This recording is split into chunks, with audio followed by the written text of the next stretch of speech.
রবীন্দ্রনাথ ঠাকুরের কুঠিবাড়ি শিলাইদহ, কুমারখালী, কুষ্টিয়া। বাংলাদেশের কুষ্টিয়া জেলার একটি অন্যতম পর্যটক স্থল। এটি কুষ্টিয়া জেলার কুমারখালী উপজেলার পদ্মা তীরে অবস্থিত। এটি বিভিন্ন বাগান ও পুকুর সহকারে প্রায় 11 একর এলাকা জুড়ে বিস্তৃত। সম্পূর্ণ কুঠিবাড়িটি বেষ্টনী প্রাচীর দিয়ে ঘেরা। কুঠিবাড়িতে ছোট বড় মিলিয়ে মোট 15টি কক্ষ রয়েছে। বর্তমানে শিলাইদহ কুঠিবাড়ি সংরক্ষিত একটি জাতীয় ইমারত। সরকারি উদ্যোগে এখানে ঠাকুর স্মৃতি জাদুঘর প্রতিষ্ঠিত হয়েছে। বিশ্ব দরবারে বাংলাদেশের সমৃদ্ধ ইতিহাস ও সংস্কৃতিকে তুলে ধরার পেছনে এক বিরাট অবদান রেখেছে শিলাইদহর কুঠিবাড়ি। জায়গাটির সঙ্গে জড়িয়ে আছে বিশ্বকবি রবীন্দ্রনাথ ঠাকুরের জীবনধারা এবং সাহিত্যকর্ম। রবীন্দ্র ভক্ত সহ অন্যান্য ভ্রমণপ্রিয় মানুষগুলোও রোমাঞ্চিত হন বিখ্যাত সাহিত্যকর্মগুলোর জন্মস্থানকে কাছে পেয়ে। ঐতিহাসিক জায়গাটিতে ভ্রমণ বিষয়ক অনুসন্ধানের পাশাপাশি এর বিশেষত্বের ব্যাপারে বিস্তারিত জেনে নেওয়া যাক। শিলাইদহ রবীন্দ্র কুঠিবাড়িটির অবস্থান বাংলাদেশের দক্ষিণ পশ্চিমাঞ্চলের জেলা কুষ্টিয়ার একটি উপজেলা কুমারখালী এর অন্তর্গত শিলাইদহ ইউনিয়নের পর্যটন গ্রাম হিসেবে স্বনামধন্য এলাকা শিলাইদহ। গ্রামের পাশ দিয়ে বয়ে যাওয়া পদ্মা নদী কুষ্টিয়া থেকে আলাদা করেছে পাবনা জেলাকে। কুষ্টিয়া জেলা শহর থেকে 15.41 কিলোমিটার দূরত্বে অবস্থিত রবীন্দ্রনাথ ঠাকুরের কুঠিবাড়ি। শিলাইদহ রবীন্দ্র কুঠিবাড়ির নামকরণ অনেক আগেই এই গ্রামের নাম ছিল খোরশেদপুর। অনেকের কাছেই এটি কসবা নামেও পরিচিত ছিল। 1850 সালে গ্রামটি কিনে নিয়েছিলেন জোড়াসাঁকোর ঠাকুর পরিবার। তারও আগে এখানে ছিল একটি নীলকুঠি, যেটি নির্মাণ করেছিলেন শেলী নামের একজন নীলকর। গ্রামের পাশ দিয়ে পদ্মার পাশাপাশি গোড়াই নামেও আরও একটি নদীর প্রভাব ছিল। দুই নদীর মিলিত প্রবাহে সৃষ্টি হতো গভীর ঘূর্ণিস্রোত, যাকে স্থানীয়রা দহ বলতো। ঘূর্ণি আর সেই নীলকরের নামের সঙ্গে জুড়ে গ্রামটি পরিচিত লাভ করে শেলীদহ নামে। সময়ের সঙ্গে সঙ্গে এই শেলীদহ বদলে গিয়ে হয় শিলাইদহ। রবীন্দ্রনাথ ঠাকুরের কুঠিবাড়ির ঐতিহাসিক বিশেষত্ব 1807 সালে রামলোচন ঠাকুরের কাছে শিলাইদহের জমিদারিত্ব পান দ্বারকানাথ ঠাকুর। এই দ্বারকানাথ ঠাকুর হচ্ছেন রবীন্দ্রনাথ ঠাকুরের পিতামহ। রবীন্দ্রনাথ জমিদারি দেখাশোনার জন্য সর্বপ্রথম এই গ্রামে এসেছিলেন 1889 সালে। এই তল্লাটে তার জমিদারি ছিল 1901 সাল পর্যন্ত। এখানে বসেই তিনি সৃষ্টি করেছিলেন সোনার তরী, চিত্রা, চৈতালি ইত্যাদি। এছাড়াও গীতাঞ্জলির মতো তার বিখ্যাত সাহিত্যকর্মগুলো এখানে তার সঙ্গে দেখা করে গেছেন স্যার জগদীশ চন্দ্র বসু, দ্বিজেন্দ্রলাল রায়, প্রমোদ চৌধুরী সহ আরো অনেক গুরুত্বপূর্ণ ব্যক্তিবর্গ। 1905 সালে এই কুঠি বাড়িতে থেকেই তিনি লিখেছিলেন, আমার সোনার বাংলা, আমি তোমায় ভালোবাসি, এই গানটি। পরবর্তীতে এটি বাংলাদেশের জাতীয় সঙ্গীত হিসেবে স্বীকৃতি পায়। 1912 সালে এখান থেকেই তিনি শুরু করেছিলেন তার গীতাঞ্জলি কাব্যগ্রন্থের ইংরেজি অনুবাদ, যার জন্য তিনি 1913 সালে নোবেল পুরস্কার পেয়েছিলেন। 2013 সালে এই কুঠিবাড়ি পরিদর্শনে এসেছিলেন তৎকালীন ভারতের রাষ্ট্রপতি প্রণব মুখার্জি। এ সময় তিনি এখানে একটি কমপ্লেক্স নির্মাণের সিদ্ধান্ত নেন। অতঃপর 2017 সালে ভারত ও বাংলাদেশের মধ্যে চূড়ান্ত সিদ্ধান্ত হওয়ার পর শুরু হয় কমপ্লেক্সের নির্মাণ কাজ, যেটি শেষ হয়েছিল 2020 সালে।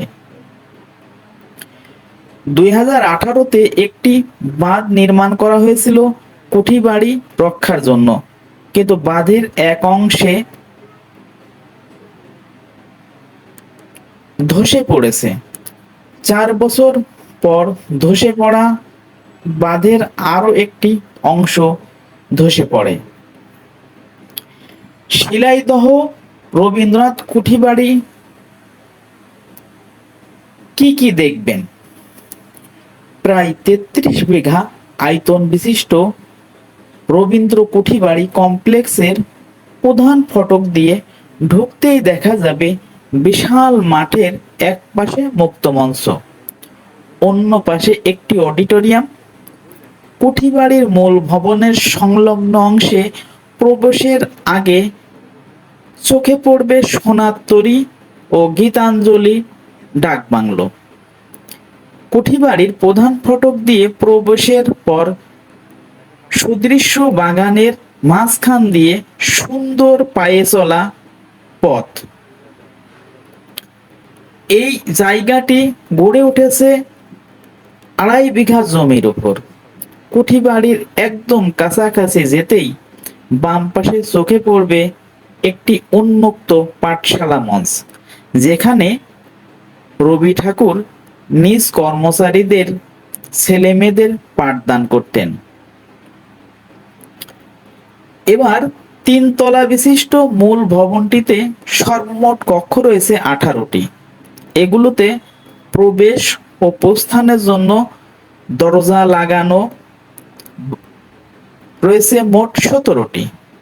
নিরবিচ্ছিন্নভাবে সূর্যের আলো ঢোকার জন্য রয়েছে মোট 30টি জানালা। বিশ্বকবির লেখার ঘরটি ছিল ভবনের 3য় তলায়। সঙ্গে লাগানো বারান্দা এবং উপরে ছাদ থেকে প্রকৃতিপ্রেমী কবি সূর্যোদয়, সূর্যাস্ত এবং জ্যোৎস্নাস্নাত মনোমুগ্ধকর দৃশ্য উপভোগ করতে পারতেন। ভবনের নিচ ও 2য় তলায় 16টি কক্ষ জুড়ে রয়েছে কবি, শিল্পী, জমিদার ও কৃষক বন্ধু হিসেবে রবীন্দ্রনাথের জীবনের বিভিন্ন সময়ে বিচিত্র ভঙ্গিমায় ছবি। তার ব্যবহার্য জিনিসপত্রের মধ্যে দেখা যায় চঞ্চলা ও চপলা নামের 2টো স্পিডবোট, পালঙ্ক, কাঠের চেয়ার, টেবিল, আটবেহারার পালকি, পল্টুন এবং সোফা সেট। এছাড়াও রয়েছে কবির আত্মীয় পরিজন ও তার নিজের হাতে আঁকা বিভিন্ন চিত্রকর্ম। সময় লাগে প্রায় 6 ঘন্টা। পশ্চিম পাশে গাছগাছালি ঘেরা উদ্যানটি চলে গেছে বকুলতলার পুকুর ঘাটের দিকে।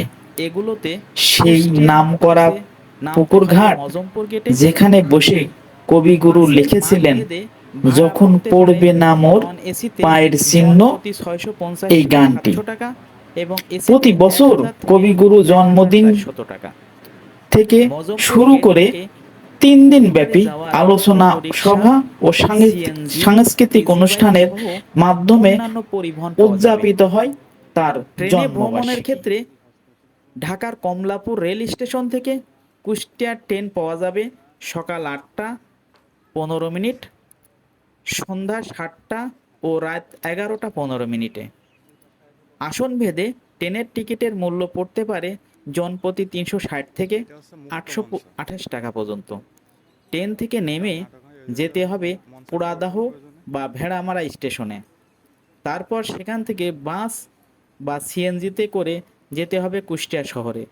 তারপর অটোরিকশায় বা সিএনজিতে চলে যেতে হবে স্বপ্নের সেই কুঠিবাড়িতে। রবীন্দ্রনাথ ঠাকুরের কুঠিবাড়ি দর্শনের সময়সূচি ও প্রবেশ মূল্য। গরমের মাসগুলোতে বড়দিনের বেলাতে রবীন্দ্রনাথ ঠাকুরের কুঠিবাড়ি জাদুঘর খোলা থাকে প্রতিদিন সকাল 10টা থেকে সন্ধ্যা 6টা, আর শীতের সময় ছোট দিনের বেলাতে সকাল 9টা থেকে বিকেল 5টা পর্যন্ত খোলা থাকে। এর মাঝে দুপুর 1টা থেকে 1:30টা পর্যন্ত সাময়িক বিরতিতে জাদুঘর বন্ধ থাকে। এছাড়া শুক্রবারে 12:30টা থেকে 3টা পর্যন্ত বন্ধ থাকে জুম্মার নামাজের জন্য। সপ্তাহে একদিন রবিবার জাদুঘর সারাদিন বন্ধ থাকে, আর সোমবার বন্ধ থাকে দুপুর 1:30টা পর্যন্ত। পুরো কমপ্লেক্সটিতে ঢোকার মুহূর্তেই টিকিট কাটতে হয়। প্রবেশ মূল্য প্রাপ্তবয়স্ক দর্শনার্থীদের জন্য জনপ্রতি 20 টাকা, যেটি মাধ্যমিক পর্যায়ের ছাত্রছাত্রীদের জন্য রাখা হয়েছে মাত্র 5 টাকা। সার্কভুক্ত দেশ থেকে আগত দর্শনার্থীদের এই টিকিটের জন্য খরচ করতে হবে 50 টাকা, আর অন্যান্য বিদেশি পর্যটকদের ক্ষেত্রে টিকিটের মূল্য 100 টাকা। কুষ্টিয়ায় থাকা খাওয়ার উপায়। কুষ্টিয়া শহরের আবাসিক হোটেলগুলো মোটামুটি মানের। এনএস রোড ও মজমপুরে বেশ কিছু মধ্যম মানের হোটেল আছে, যেগুলোতে কম খরচেই রাত্রি যাপন করা যাবে, আর খাবারের হোটেল ও রেস্তোরাঁগুলো বেশ ভালো মানের। এখানে আগত পর্যটকদের কাছে কোর্ট স্টেশন এলাকার খাবারের হোটেলগুলো বেশ পছন্দের। কুষ্টিয়ার বিখ্যাত খাবার তিলের খাজা ও কুলফি মালাই। বিশেষ করে কুলফি মালাইগুলো পাওয়া যায় কুঠিবাড়ির গেটের কাছেই। আশেপাশের দর্শনীয় স্থান। কুঠিবাড়ির আশেপাশে যে সমস্ত দর্শনীয় স্থানগুলো আছে সেগুলো হলো এখানকার নৌকা ঘাট। গ্রামটি ঘুরে যেতে ভোলেন না। ঘাটটি কুষ্টিয়া শহরের সঙ্গে পাবনা শহরের যোগাযোগ স্থাপন করায় নৌকাঘাট গ্রামটি রীতিমতো একটি বাণিজ্যিক এলাকায় পরিণত হয়েছে। এছাড়াও শুধুমাত্র পদ্মা নদী ঘুরতেও অনেকেই এই ঘাটে ঘুরে যান। শিলাইদহ গ্রামের আরও একটি দর্শনীয় স্থান হচ্ছে এর কাঠের বাড়ি। 5 তলা বিশিষ্ট দৃষ্টিনন্দিত বাড়িটি বানিয়েছেন এই গ্রামের অধিবাসী আব্দুর রশিদ জোয়াদ্দার। 12 শতক জায়গার উপর 35 ফুট উচ্চতার এই স্থাপনাটি নির্মাণ কাজ সম্পন্ন হয়েছে 2 বছর ধরে। নির্মাণ সামগ্রীতে ব্যবহার হয়েছে শাল, তাল, কেরোসিন ও মেহগনি গাছের কাঠ। 2019 সাল থেকে দর্শনার্থীদের জন্য উন্মুক্ত করে দেয়া দালানটি খোলা থাকে সকাল 8টা থেকে বিকেল 5টা পর্যন্ত। কুঠিবাড়ির খুব কাছে হওয়াতেই এখানেও প্রচুর ভিড় জমে পর্যটকদের। শিলাইদহের আরও একটি আকর্ষণ বিরামপুর জমিদারির সদর কাছারি। এছাড়াও গড়াই নদীর সৌন্দর্য উপভোগ করার জন্য অনেকেই ঘোড়ার ঘাট হয়ে কুঠিবাড়ি আসেন। বর্ষায় অতিবৃষ্টির সময় এখানে নৌকা ও বাঁশের সাঁকো দিয়ে পারাপার হতে হয়। শীতের শুষ্ক সময়টুকুতে নৌকার পথটুকু শুকিয়ে যায়, বিধায় পায়ে হেঁটে সাঁকো পর্যন্ত আসতে হয়। বাংলাদেশের পুরনো অভিজাত সাংস্কৃতিক অবকাঠামোগুলোর মধ্যে অন্যতম কবিগুরু রবীন্দ্রনাথ ঠাকুরের শিলাইদহ কুঠিবাড়ি, এর মাধ্যমে 19 শতকের শেষের দিকের স্থাপত্য শিল্পের প্রমাণ পাওয়া যায়। এটিকে সংরক্ষণের জন্য সরকারি মহলের যতটুকু দায়বদ্ধতা রয়েছে, তেমনি দায়বদ্ধতা রয়েছে এখানে ঘুরতে আসা প্রতিটি পর্যটকেরও। এখানে ঘুরে বেড়ানোর ক্ষেত্রে বিশেষ করে স্থানীয় সহ দেশের অন্যান্য প্রান্তের ভ্রমণ পিপাসুদের অবশ্যই এখানকার পরিবেশগত পরিচ্ছন্নতা প্রতি খেয়াল রাখা জরুরি। এখানকার পাঠাগার ও জাদুঘরের ড্রোন উড়ানো ও পুরনো জিনিসপত্র হাত দেওয়া ব্যাপারে নিষেধাজ্ঞা রয়েছে। কুষ্টিয়ার শিলাইদহ রবীন্দ্র কুঠিবাড়ি ঘুরে দেখার সময় দেশীয় পর্যটকগণ এই নিয়ম নীতিগুলো যথাযথভাবে মেনে চললে বিদেশি পর্যটকদের কাছেও তা অনুসরণীয় হবে। একই সঙ্গে পরিষ্কার